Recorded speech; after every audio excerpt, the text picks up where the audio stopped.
morning, PASW family and friends. Happy Wednesday. I am starting a new summer series called Summer in New York.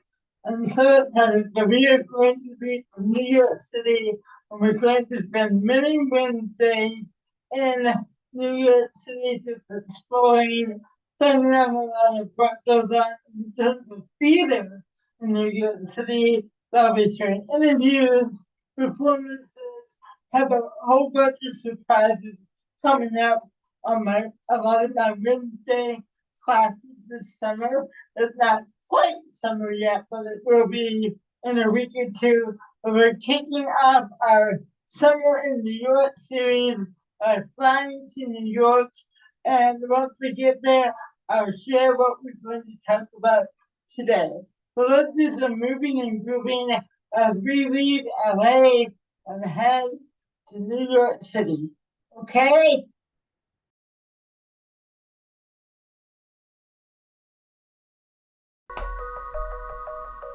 I'm digging through the glove box. I thought I had a map in here. The driver's door doesn't lock. I bought the car my junior year. There's candy in my backpack, and you can pick our soundtrack. We're heading for the East Coast tonight, so pack your bags and hold on tight, 'cause we're taking off. We're taking off.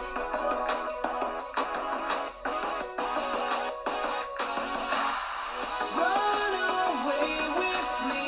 We're on the way to New York City. Take my hand and see. Manhattan never looked so pretty. Travel light and see the world right. You'll never know if you never go. So run away with me and say you love New York City. Feet up on the dashboard. We're driving with the windows down. Did you forget your phone cord? We'll buy one in the next small town. Get dinner at an IHOP. A shower at a truck stop. Listen to some Johnny Cash. Take my hand and don't look back, 'cause we're moving on. We're moving on.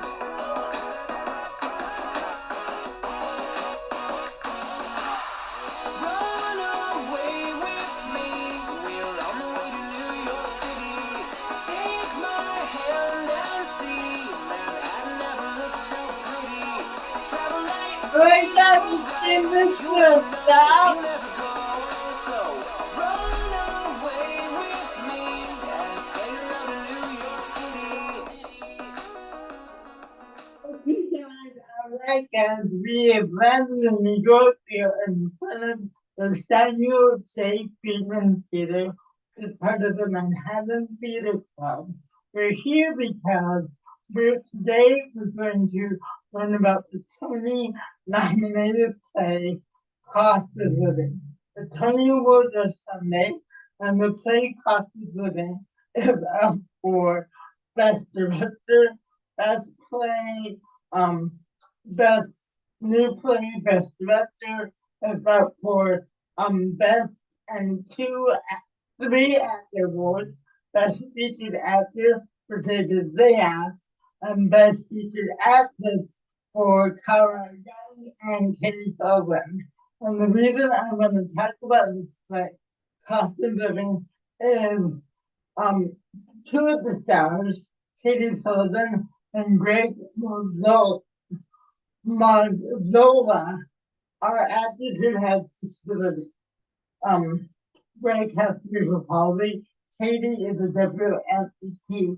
So this is a play about characters with disabilities authentically cast by actors with disabilities, which is so wonderful and what we try to do and performing at Studio West.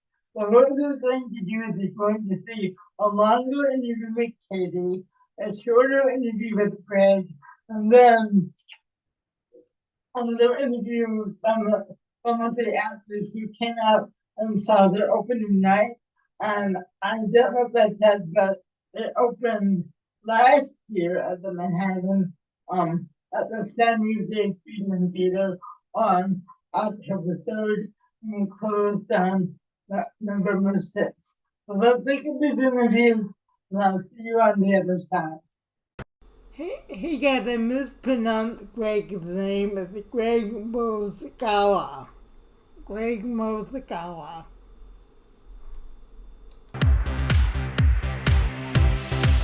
Each and every week, we're excited to bring you the Broadway show. That's why I'm so glad you're here. I'm Tamsin Fidel.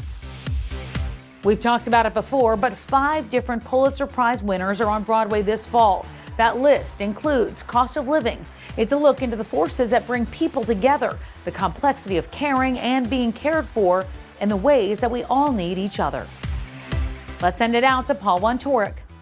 That's right, Tamsin. Cost of Living marks Katie Sullivan's Broadway debut. We sat down at Sardi's to talk all about her incredible journey to the stage and beyond. So nice to meet you. Welcome to Broadway. Thank you so much. You know, you've been on this journey to bring this play to Broadway for how many years? It's been about 6 years at this point, a little over 6 years from when I first got the script. And I'm sure when you got that script, you didn't say, this is going to bring me to Broadway. I don't think anybody ever, when you get a new script of any sort, I don't think you dream of that. But what I did think when I got the script is how unbelievably authentic, groundbreaking, and real it was. And it terrified me, this character, her vulnerability, her, what she's been through. And then having to put a big mask on all of that with like humor and things like that. I was like, this is terrifying. I should probably do it.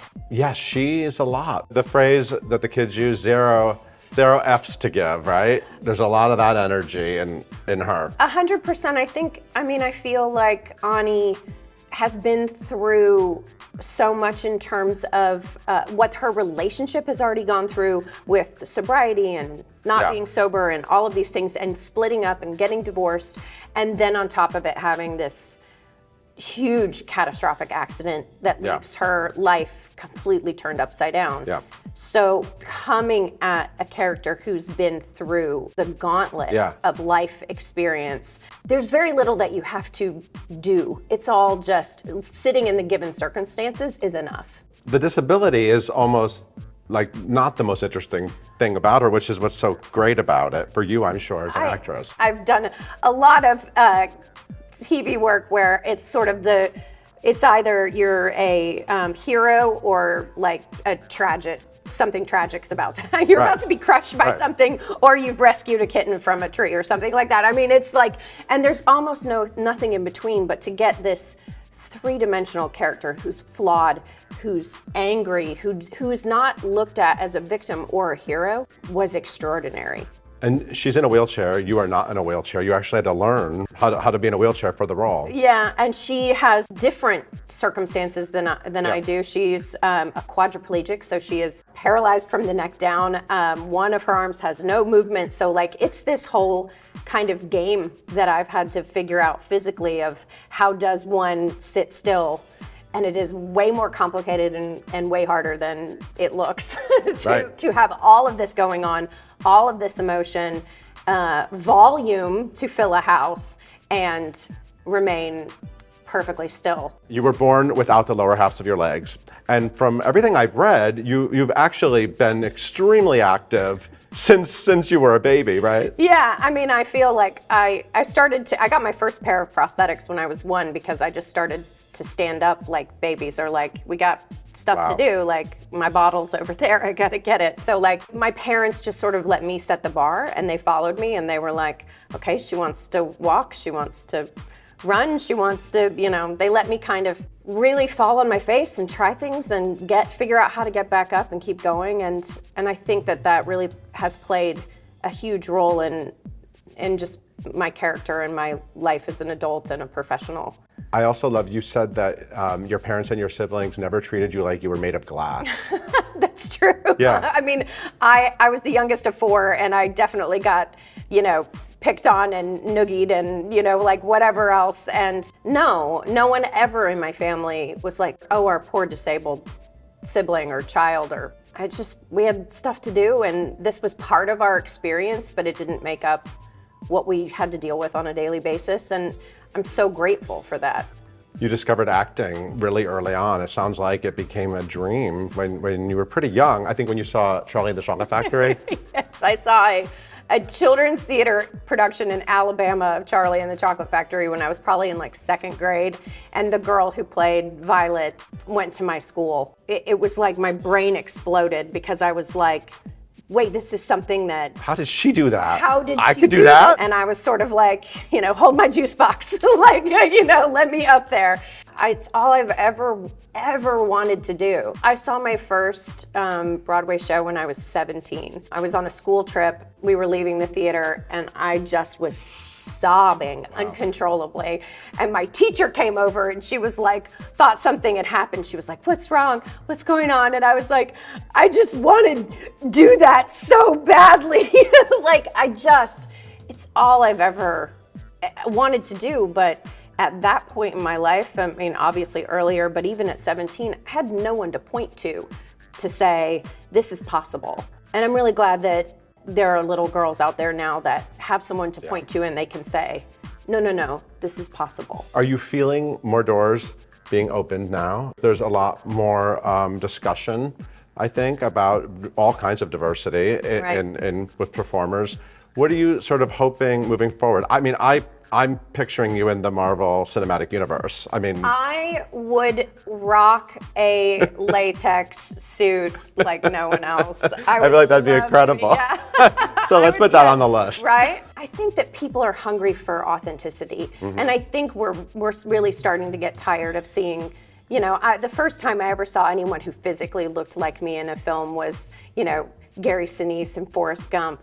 And nothing says I feel seen like to a teenage girl, but like a veteran alcoholic who's paying hookers for sex. Like that's like I feel. And it's all CGI. Right, and he's wearing green socks, which is what I found out later because I was a teenage. I didn't know. I was like, oh my gosh, there is someone. And then when I found out that it was CGI, I was like devastated. Yeah, it's heartbreaking. And so I think we are at a tipping point where people are interested in the realness of telling a story and not sitting an able-bodied person in a wheelchair and then, giving them an Oscar.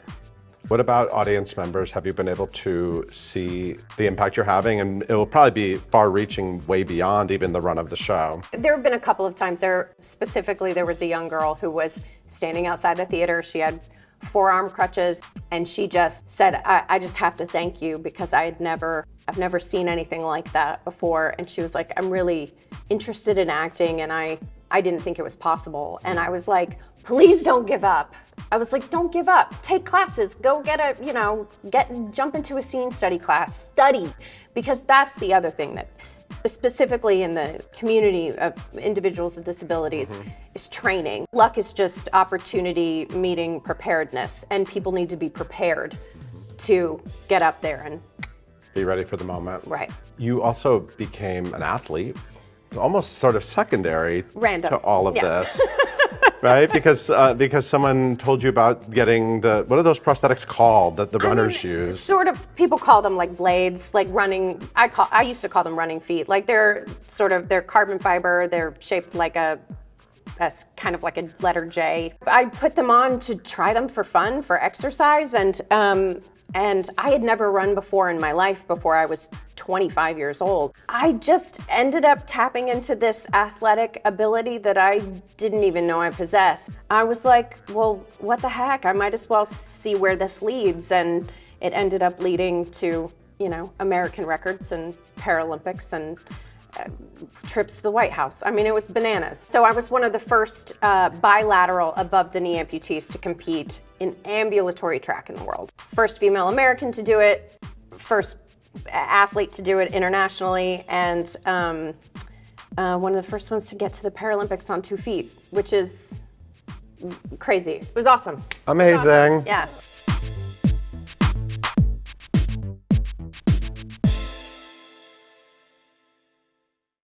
Who's just moved to Princeton from Cambridge, Massachusetts. He's a PhD student, highly intelligent, very wealthy, and he hires Jess, as his personal care attendant, and it's about their relationship throughout the course of the play. This is one of those rare plays that just jumped off the page for me. And to be able to find a part like John that is similar to my own experience, right? I knew right away that parts like this don't come along, and I knew right away that I wanted to be the one to do it. So it's just a thrill, an honor, and I can't wait to share it with a Broadway audience.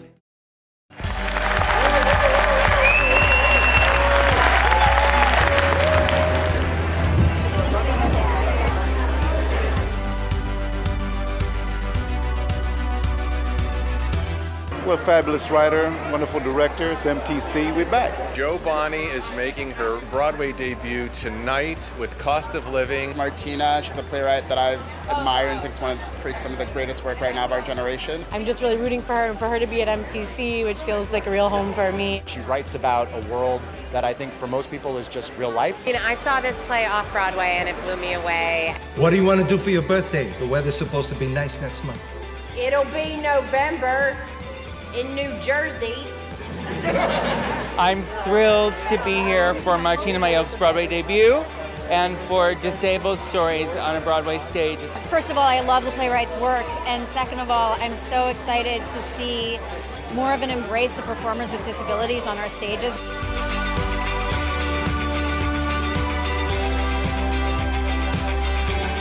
I think of some of the most fun I ever had in my career doing shows at MTC. MTC is a home, a second home for me. You know, they welcome me with open arms. Always good work, always good storytelling. So I'm always looking forward to seeing the work that they do at Manhattan Theater Club. But every time I come to MTC, everything I see is spectacular. We welcome you to the opening of MTC's 22-23 season on Broadway. But I want to share with you another important moment that tonight represents, because it's the beginning of my partner's 50th anniversary as MTC's artistic director. So please welcome our artistic leader and my partner for 48 of those 50 years, ladies and gentlemen, Lynn Maddock. Some of you maybe saw the first production that we did of Cost of Living. Martina Mayok, as Barry said, went on to win the Pulitzer Prize for Drama in 2018. Thank you for your support, and thank you for the great feeling that you've already given us. Enjoy the show.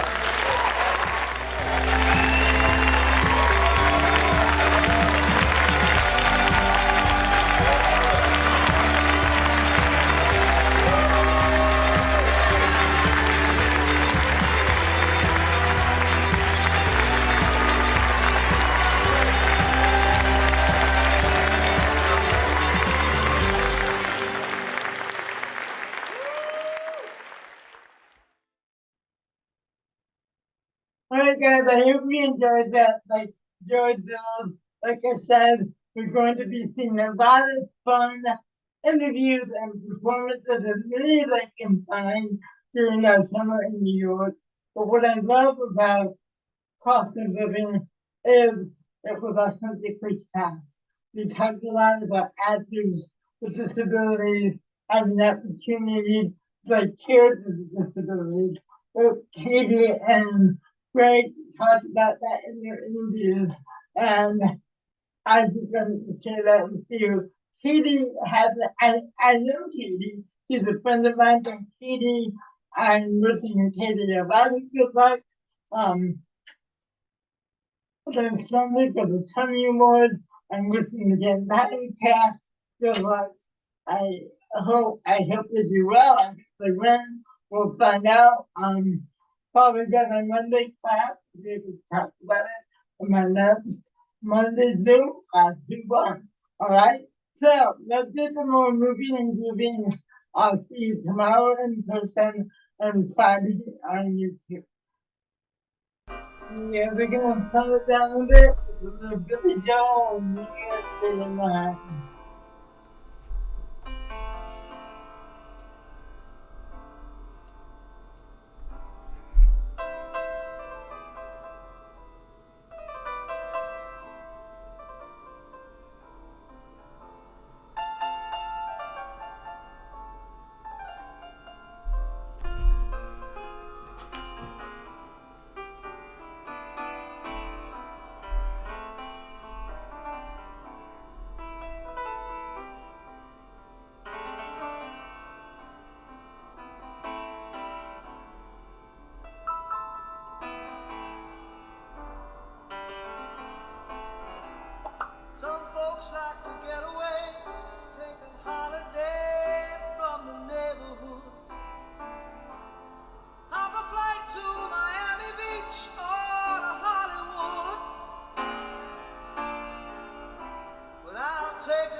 or on Friday night on 58